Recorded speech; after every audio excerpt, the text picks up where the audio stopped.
Arctic sea का जो Arctic सी पिघल रही है उससे हम देखेंगे कि इंडिया के मानसून में क्या इंपैक्ट पड़ रहा है। दूसरा जानेंगे हम एमपॉक्स के बारे में, जो रिसेंटली इंडिया में एक पेशेंट को मिला है। हेलो दोस्तों, आप सबका स्वागत है डॉक्टर अमित आईएएस एकेडमी के डेली इनिशिएटिव यूपीएससी समाचार में। देखो, परसों ना एक डाउट था, 7 सितंबर में एक बच्चे ने पूछा था कि जो फिजिकल डेफिसिट है वो सर्टेन अमाउंट तक कैसे बेनिफिशियल होती है। देखो, आपकी फिजिकल डेफिसिट मैंने क्या बताई थी, आपका जो खर्चा है वो ज्यादा हो रहा है लेकिन आपकी जो कमाई है वो कम है, यानी गैप है किसमें, आपके रेवेन्यू में और आपके एक्सपेंडिचर में। तो उस गैप को मेंटेन करने के लिए आपको पैसा लाना पड़ेगा कहीं से। तो आप पैसा लेते हो बाहर से, पैसा जो बोरो करते हो, जो आप मनी ने आपने जो मनी है वो बोरो की। जो मनी आपने बोरो की है, जो मनी आपने लोन ली है, उस मनी का आप कहाँ यूज कर रहे हो, इंफ्रास्ट्रक्चर में। ठीक है, पॉलिसी बिल्डिंग में, है ना। तो जैसे आप इंफ्रास्ट्रक्चर, कैपिटल इंफ्रास्ट्रक्चर में अगर आप उसको इन्वेस्ट कर रहे हो ना, उससे क्या होगा, आपकी एम्प्लॉयमेंट जनरेट होगी। ठीक है, आपका इंफ्रास्ट्रक्चर बिल्टअप होगा, प्रोग्रेस होगी, ग्रोथ होगी। इसलिए बोलते हैं कि जीडीपी का 3% तक फिजिकल ग्रोथ आपके लिए बेनिफिशियल है। सॉरी, फिजिकल डेफिसिट, अगर फिजिकल डेफिसिट जो आप मेंटेन करने के लिए आप जो लोन ले रहे हो, वो लोन अगर आप किसी के ना मतलब लोन के जो इंटरेस्ट है उसको चुकाने में दे रहे हो, तो वो आपके लिए हार्मफुल है। इसलिए हमारा एट प्रेजेंट 5.63% फिजिकल डेफिसिट है जीडीपी का, उसको हमें मेंटेन करना है 3% तक। तो आपको समझ में आया कि हमें फिजिकल डेफिसिट क्यों इंपॉर्टेंट है, ताकि हम पैसा लें और उस पैसे से हम अब क्या करें, अपनी इंफ्रास्ट्रक्चर में लगाएं और उससे हम इंप्लॉयमेंट, अपनी ग्रोथ, अपनी इंडस्ट्री को बूस्ट अप करें। ठीक है, इसलिए फिजिकल डेफिसिट जरूरी होती है। चलो आज का हम न्यूज़पेपर स्टार्ट करते हैं। जो बच्चे पहली बार आ रहे हैं उनके लिए एक इंफॉर्मेशन है कि हमारी एकेडमी ने ना पिछले 3 सालों में ना 108 सिलेक्शन दिए हैं। आपके 2024 में 51 सिलेक्शन हुए हैं, जिसमें से आपके एसडीएम की और आपके डीएसपी की पोस्ट हमारे इंस्टीट्यूट से थी। उसके अलावा जो 2023 के जो फर्स्ट रैंक जिनकी आई थी वो हमारे ऑफलाइन स्टूडेंट रहे थे, अनिल कुमार। जो बच्चे डेडिकेशनली प्रिपेयर करना चाह रहे हैं एचसीएस के लिए, उनका ना बैच लॉन्च हो चुके हैं, दोनों मोड में है, ऑफलाइन और ऑनलाइन के लिए। ठीक है, तो अभिमन्यु बैच है जैसे कि वो लॉन्च हो चुका है। वो आपको प्रॉपर प्रीलिम्स की, मेंस की और इंटरव्यू की पूरा कोर्स करवाएगा, है ना। उसके लिए ये कॉन्टेक्ट नंबर दिए गए हैं, आप इन पे कॉन्टेक्ट कर सकते हो ऑफलाइन के लिए। ऑनलाइन के लिए आपका डिस्क्रिप्शन में लिंक दिया गया है। ठीक है, आज देखते हैं हम 9 सितंबर के न्यूज को। 9 सितंबर के न्यूज का ये हमारा इंडेक्स है। हमारी फर्स्ट पेज पे जो न्यूज आई हुई है वो किस चीज की है कि Ukraine hopes the, sorry, reflection इस साइड, जो आपका Ukraine hopes that India will review it's decision on joining the Swiss peace process. ये क्या बोल रहा है कि लास्ट टाइम इंडिया ने क्या किया था, इंडिया ने विड्रॉल कर दिया था रशिया और यूक्रेन के वोट में, जब वोटिंग की बात आई थी। तो यूक्रेन अब की बारी होप कर रहा है इंडिया के रिगार्डिंग में कि इंडिया इस बारी आपका विड्रॉल नहीं करेगा, वो अपनी वोट देगा, है ना। दूसरा क्या बोल रहे हैं, मतलब अपना पर्सपेक्टिव रखेगा। पेज नंबर 1 पे अगेन एक आपकी सोशल जस्टिस से न्यूज है। पेशेंट जिसको एमपोक्स मिला है, एमपोक्स आपको पता है मंकी पॉक्स एक मतलब वायरस से डिजीज है, उसके बारे में जानेंगे। उसका एक पेशेंट हमारे इंडिया में मिला है जो बाहर से आया था। फिर हम एक फिल्म्स का फैक्ट देखेंगे, उसमें हम देखेंगे planetary protection keeping out toxic aliens. इसमें प्लेनेटरी प्रोटेक्शन क्या होता है, कैसे हम डील करते हैं ना, जो हमारे स्पेस से रिलेटेड न्यूज होगी, है ना। फिर हम देखेंगे इन्वायरमेंट से related, how change in the level of arctic sea ice can change monsoon pattern in India. कैसे आर्टिक सी का जो लेवल राइज हो रहा है, उसकी जो आइस पिघल रही है, वो हमारे इंडिया के मॉनसून पे क्या इंपैक्ट डाल रही है, ये एक इंपॉर्टेंट न्यूज हो जाती है ज्योग्राफी के रिगार्डिंग। टर्म्स इन न्यूज में हम देखेंगे इंडिया साइज, और फिर हम एक एडिटोरियल जो डिस्कस करते हैं। ठीक है, तो let's start from our first news.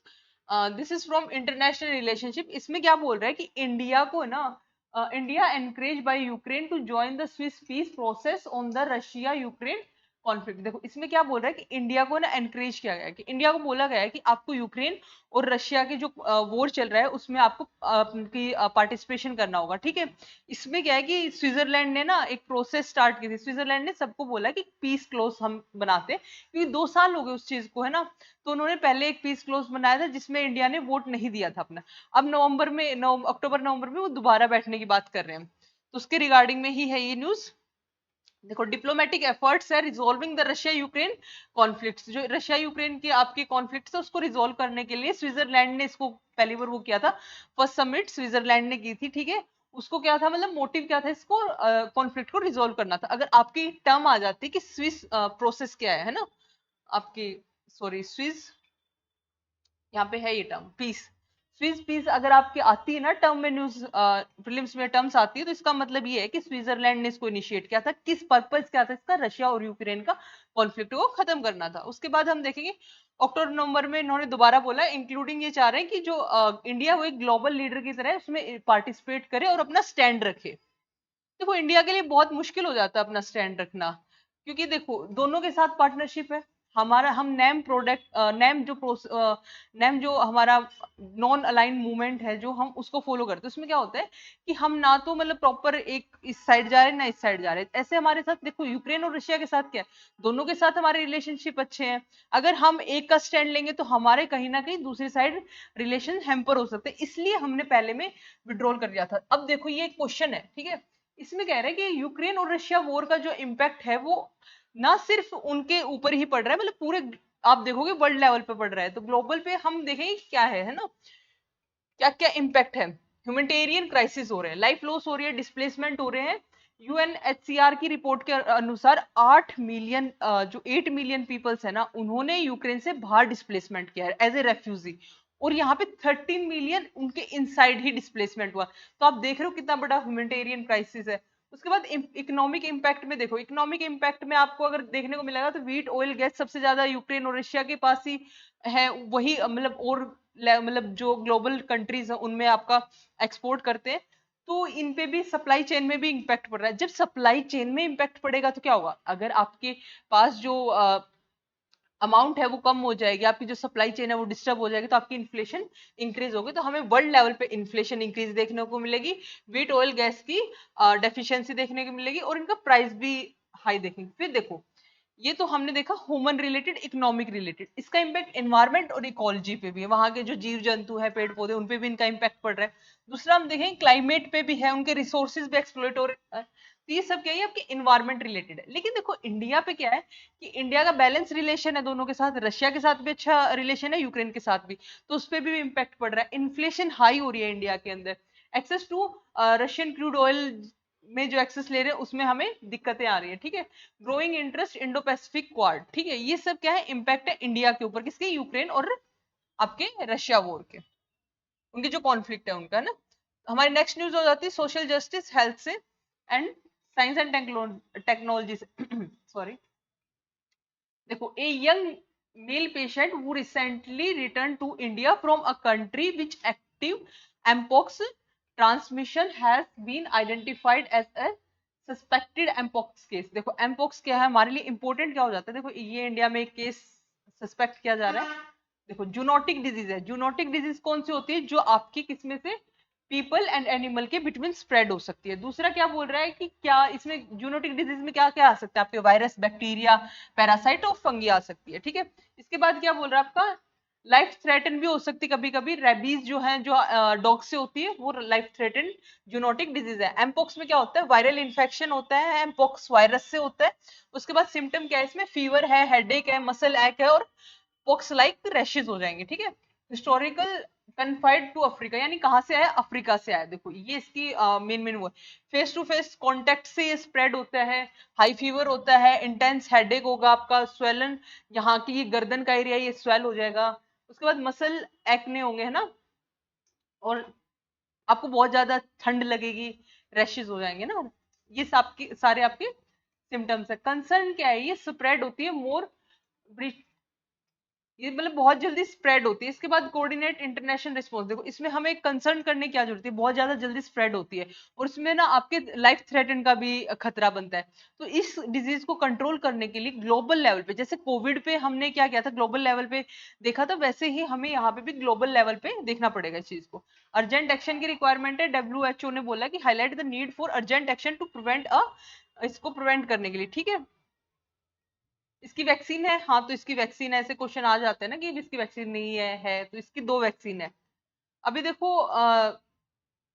कौन सी जो डिजीज है वो इंडिया से इरेडिकेट हो चुकी थी, इनमें से आपका क्वेश्चन है, तो आपका जो आपका बी है I think C smallpox, ठीक है, ये आपका आंसर हो जाता है इसका। नेक्स्ट हम देखेंगे प्रीलिम्स का फैक्ट देखेंगे।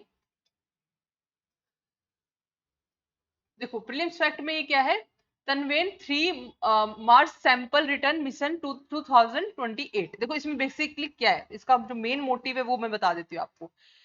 हमारे क्या होता है कि स्पेस मिशन है, जैसे सपोज दैट, तो आपकी अर्थ से क्या जा रहा है कि आउटर स्पेस में जा रहे हैं, और वहां से हम जैसे रिसर्च करने के लिए मून से सोयल लेके आ रहे हैं, मार्स से सोयल लेके आ रहे हैं ना, तो वहां से क्या कर रहे हैं हम, सोयल वापस लेके आ रहे हैं, यहाँ से हम वहां पे जा रहे हैं। तो इसमें क्या बोल रहा है, ये जो आपके क्लोज है टॉक्सिक एलियंस, इसमें क्या बोल रहा है कि आप जब ऐसे एक्सचेंज कर रहे हो ना, मतलब जा रहे हो आ रहे हो, प्लेनेटरी प्रोटेक्शन प्रिंसिपल के अंदर क्या बोल रहे हैं कि जब आप अर्थ से आउटर स्पेस में जा रहे हो और आउटर स्पेस से अर्थ में आ रहे हो, तो आप मेंटेन करके रखोगे, आप प्रोटेक्ट करोगे अर्थ को और आउटर प्लेनेट को, किससे, बायोलॉजिकल। अगर आप जैसे वहां से कोई सोयल लेके आ रहे हो, तो आप ध्यान रखो वहां से कोई लिविंग बींग्स नहीं लेके आ रहे सोयल के साथ, क्या पता वो अर्थ के लिए बहुत हैम्पर हो, या आप अर्थ से कोई लिविंग बींग्स, या कोई मतलब लिविंग बींग्स में माइक्रो ऑर्गेनिज्म जो सोयल के साथ जा रहे हैं, किसी और मैटर फॉर्म में जा रहे हैं, वो उधर नहीं लेके जाओगे, क्या पता वो उधर के इकोलॉजिकल इन्वायरमेंट के लिए हार्म हो सकता है। तो ये प्रिंसिपल्स थे, इन प्रिंसिपल्स में हमने देखा, देखो, planetary protection principle, planetary protection refer to the measures and principles aimed at preventing biological contamination of both earth and outer celestial bodies during the space mission। Space mission के दौरान जो अर्थ से बाहर जा रहे हैं, बाहर से अर्थ के अंदर आ रहे हैं, उन दोनों के बीच में जो बायोलॉजिकल कंटामिनेंट्स हैं उन पे हमें ध्यान रखना है, उनसे प्रोटेक्ट करके रखना है। ठीक है, हमारे ये आपका जो आर्टिकल 9 है आउटर स्पेस ट्रीटी 1967 का, उसके अंदर ये प्रिंसिपल को बोला गया था। फिर आपके ये कुछ स्पेस मिशन से रिलेटेड हो जाते हैं, कन्वेंशन है, ट्रीटीज है, और हमने अभी रिसेंटली आपका ये अकॉर्ड, आर्टेमिस अकॉर्ड हमने रिसेंटली साइन किया था। ठीक है, तो आपको देखो आउटर स्पेस ट्रीटी क्या है, sign on January 27 1967, entered into force कब हुई थी, देखो ये इंपॉर्टेंट हो जाता है, साइन कब हुई थी, 1967 में हुई थी, एंड फोर्स भी 1967 10 अक्टूबर में हो जाती। किस किसने की थी, यूनाइटेड स्टेट ने की थी, सोवियत यूनियन ने की थी, आपका यूनाइटेड किंगडम ने की थी। ठीक है, उसके बाद पर्पस क्या था, इंटरस्पेस लॉज बनाने हैं, प्रमोट क्या करना है, peaceful use of outer space.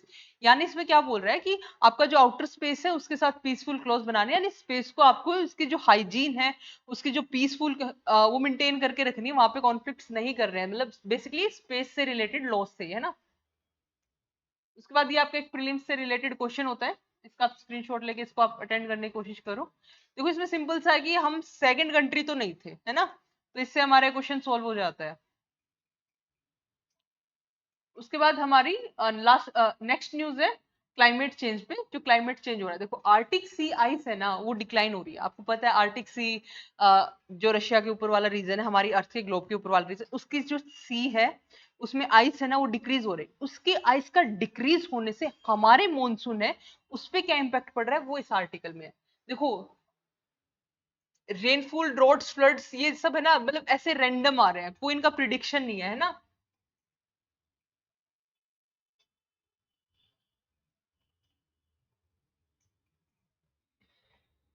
अब देखो इसमें क्या बोल रहा है, introduction of the health monsoon, eradicate unpredictable Indian monsoon. इसमें क्या बोल रहे हैं, डॉट और फ्लड्स। देखो हम है ना उसको प्रॉपरली वो नहीं कर पा रहे, क्या प्रिडिक्ट नहीं कर पा रहे कब फ्लड आ रहा है, कब मॉनसून आ रहा है। पहले क्या होता था कि एक प्रोसेस होती थी, एक मतलब प्रोसेस ने बेसिकली एक सिंपल वे में बोला जाए तो ना, एक आपको पता है इतने दिन से इतने दिन, जैसे जुलाई आपका मॉनसून का हो गया, आपका जून मॉनसून के लास्ट से शुरू हो जाता है, 1 जुलाई से आपका मॉनसून आ गया, सितंबर मॉनसून चलेगा। अब आपके कभी कभी जुलाई में बहुत ज्यादा रेनफॉल हो रहा है, कभी कभी पूरा जुलाई सितंबर रेनफॉल नहीं हो रहा, बट अक्टूबर में रेनफॉल हो रहा है। तो ये क्या है, प्रिडिक्शन नहीं कर पा रहे हैं हम। तो ये किस वजह से हो रहा है, यहाँ पे बताया जा रहा है कि आर्टिक में जो आइस लेवल कम हो रहा है ना, वो भी हमें इम्पेक्ट कर रहा है ना। तो ये देखो एक स्टडी की गई है, जूही यादव ने की है, national centre for polar and ocean research के साथ इसको स्टडी करके, and south Korea polar research institute के साथ। ठीक है, इसने क्या किया है, आर्टिक आइस ऑल्सो इम्पैक्ट, जो आर्टिक आइस है ना वो इंडियन समर मॉनसून रेनफॉल को क्या कर रहा है, इम्पैक्ट कर रहा है। इसके बाद देखो mechanical of the Indian summer monsoon में क्या बता रहा है कि देखो जुलाई टू सितंबर हमारा मॉनसून मंथ होता है, इस टाइम में हमारे मतलब नोटेबली मॉनसून देखा जाता है। लेकिन देखो लो प्रेशर बनता है, ये आपका इंडिया है, यहाँ पे लो प्रेशर बिल्डअप होता है, फिर आपके मेडागास्कर से आपकी वहां से, वहां हाई प्रेशर होता है, यहाँ पे लो प्रेशर होता है, तो वहां से आपकी क्या आती है, high pressure to low pressure आपकी एयर मूव करती है, तो वहां से जो वेपर्स हैं वो सारी लेके आती है यहाँ पे, इस एरिया पे, पेनिनसुला के इस एरिया पे आपकी डिवाइड हो जाती है। तो अरेबियन सी की जो मॉइस्चर है वो आपकी इस रीजन में आती है और बे ऑफ बंगाल की आपकी इस रीजन में आती है। उसको इसने एक्सप्लेन कर रखा है कि कैसे आपकी अरेबियन सी की और बे ऑफ बंगाल की आपकी आती है ईस्टर्न एरिया में, और अरेबियन सी की आपकी आती है वेस्टर्न एरिया में, रेनफॉल करते हुए जाता है मॉनसून। ठीक है, अब देखो इसमें फाइंडिंग क्या की है कि जो आर्टिक सी आइस है उसका क्या इंपैक्ट हो रहा है। Reduce sea ice in the center arctic leads, जो आपका आर्टिक है, ठीक है, ये आपका आर्टिक का रीजन है। यहाँ पे क्या हो रहा है, आइस अगर रिड्यूस हो रही है तो ये क्या कर रही है, less rainfall over in the western and peninsular India but increase rainfall in the central and northern region. क्या स्टडी मिली आपको कि अगर यहाँ पे आर्टिक रीजन पे अगर आपकी आइस डिक्रीज हो रही है तो यहाँ पे और यहाँ पे आपकी रेनफॉल कम हो रही है, लेकिन सेंट्रल में आपकी रेनफॉल ज्यादा हो रही है। फर्स्ट स्टडी ये बोलती है। दूसरा क्या बोलता है, बार्नेट कारा सी रीजन, ये कौन सा होता है, आर्टिक सी से थोड़ा सा नीचे जो सी आती है ना उनमें दोनों आती है ना। कारा सी रीजन है, यहाँ पे क्या होता है, लो सी आइस। लो सी आइस अगर यहाँ पे होगी तो क्या करेगा, delay the monsoon one set, यानी ये मॉनसून को क्या कर रहा है, डिले कर रहा है। ये आपकी स्टडी फाइंड आउट हुई है। ये आपके देखो रोजबी वेव क्या होती है, रोजबी वेव्स क्या होती है आपकी, जैसे ये वेव्स घूम रही है यहाँ पे, क्या है आपका कोल्ड वेव को कैप्चर करके रखा है। ठीक है, तो धीरे धीरे क्या होता है, हॉट वेव्स और कोल्ड वेव्स करंट्स होते हैं ना वो आपस में टकराते हैं, तो वहां पे ना एक वेव लाइक स्ट्रक्चर बन जाती है, रोजबी वेव बोल रहे हैं मैंने उसको। तो देखो when sea ice in the central arctic increase heat transfer from the ocean to atmosphere, जब आइस अगर आपकी कम होगी, अगर आपकी जो आइस है कहाँ की, आर्टिक, ये देखो थोड़ा कॉन्सेप्चुअल है, अगर आर्टिक की आइस अगर कम होगी, ठीक है, तो आइस कम होगी तो क्या होगा, जो आपका ओशियन का टेम्परेचर है ना वो किस में ट्रांसफर होगा, वार्म होगा ओशियन। आइस मेल्ट होगी तो वार्म होगा, तो हीट ट्रांसफर होगी किससे, ओशियन से एटमोस्फेयर। जब हीट एटमोस्फेयर में आएगी तो क्या होगा, लो प्रेशर बिल्टअप होगा वहां पे। ठीक है, अब इसके बाद क्या है, साइक्लोनिक सर्कुलेशन बना देता है लोअर लेटीट्यूड में। स्ट्रेंथ किसको करेगा, रोजबी वेव को। अभी देखो ओशियन है, सपोज दैट यहाँ पे ओशियन है, इसमें क्या हुआ, इसने बोला है कि ओशन टू एटमोस्फेयर, कहाँ गई वो लाइन,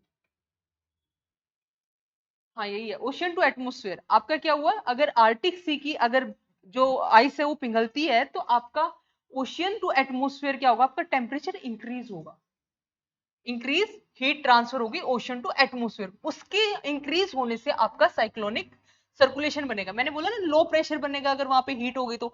लो प्रेशर बिल्टअप होता है तो किसकी कंडीशन पूरी करता है, साइक्लोनिक सर्कुलेशन की। जो साइक्लोनिक सर्कुलेशन होता है वो क्या करेगा, वो स्ट्रेंथन करेगा आपकी रोजबी वेव्स को, और जब रोजबी वेव स्ट्रेंथन होंगी वो इनहेंस करेंगे high pressure on north west India. आपकी इंडिया है ऐसे, तो नॉर्थ वेस्ट इंडिया में क्या करेगा, आपका हाई करेगा। एंड लो प्रेशर कहां करेगा, मेडिटेरियन, तो मेडिटेरियन सी आपकी यहाँ पे होगी, सपोज दैट आपका वर्ल्ड है तो मेडिटेरियन सी यहाँ होगी, इंडिया का ऐसे आपका मैप है, तो यहाँ पे आपका क्या क्रिएट करेगा, हाई प्रेशर, यहाँ पे लो प्रेशर। ठीक है, उसके अलावा जो आपकी सब ट्रॉपिकल जेट स्ट्रीम्स है उनको भी क्या करेगा, इंपैक्ट करेगा। This result is abnormals high pressure system over central Asia causing rain and western peninsula India. देखो आपको अगर ये कॉन्सेप्ट ना समझ में आया तो जो स्टडीज में बोला था कि अगर वहां की आइस मेल्ट होगी तो आपके वेस्टर्न रीजन में कम रेनफॉल होगी और आपके सेंट्रल रीजन में रेनफॉल ज्यादा होगी। ठीक है, ऐसे ही Barents Kara sea ice decline, low sea ice in Barents Kara region trigger high pressure over the south west China. ठीक है, इसके बाद a positive Arctic oscillation reduce sea ice also leads anti cyclonic circulation, जो वहां पे process बन रहा था उसका बिल्कुल एंटी बनेगा इस तरह। ठीक है, उसमें over the north west Europe and disturbing atmospheric stability in आपका stratosphere Asia and India. This result high rainfall over north India but driven condition on the central and north. देखो अभी इस कॉन्सेप्ट को अगर हम समझे तो कैसे समझ सकते हैं कि आपकी ये इंडिया है, आपकी ये इंडिया है, यहाँ पे आपका लगा लो मेडिटेरियन सी है, यहाँ पे आपका चाइना वाला रीजन है। ठीक है, आर्टिक आर्टिक रीजन की अगर आपकी आइस मेल्ट होती है, आर्टिक रीजन की अगर आपकी आइस मेल्ट होगी तो क्या बिल्ड करेगी, रोजबी वेव को स्ट्रेंथ करेगी। रोजबी वेव स्ट्रेंथ होगी तो क्या होगा, आपके यहाँ पे क्या प्रेशर बनेगा, हाई, और मेडिटेरियन में आपका क्या बनेगा, लो। यहाँ पे देखो एक लाइन में लिख भी रखा है, आ, आपका क्या बनेगा इसमें, देखो यहाँ पे लो प्रेशर किसमें बना है, मेडिटेरियन में, हाई किसमें बना आपके लो प्रेशर कहाँ बिल्ट अप हुआ आपका, मेडिटेरियन में, हाई आपका यहाँ हुआ, हाई टू लो मूव होगा। इसमें क्या होगा, आपके इस रीजन में बारिश कम देखने को मिलेगी बट सेंटर में ज्यादा देखने को मिलेगी। इससे अपोजिट क्या बोल रहा है, कारासी में, कारासी में क्या होगा आपका, कारासी में जब आपकी आइस ज्यादा होगी, अब इसका उल्टा देख लो, उधर आपका क्या बनेगा, लो प्रेशर बनेगा, तो यहाँ से उधर जाएगा, तो इस टाइम आपको यहाँ पे रेनफॉल कम ज्यादा देखने को मिलेगी, यहाँ पे कम देखने को मिलेगी। ठीक है, आप इसको रिपीट मोड पे सुन सकते हैं अगर आपको कॉन्सेप्ट ना समझ में आया हो तो।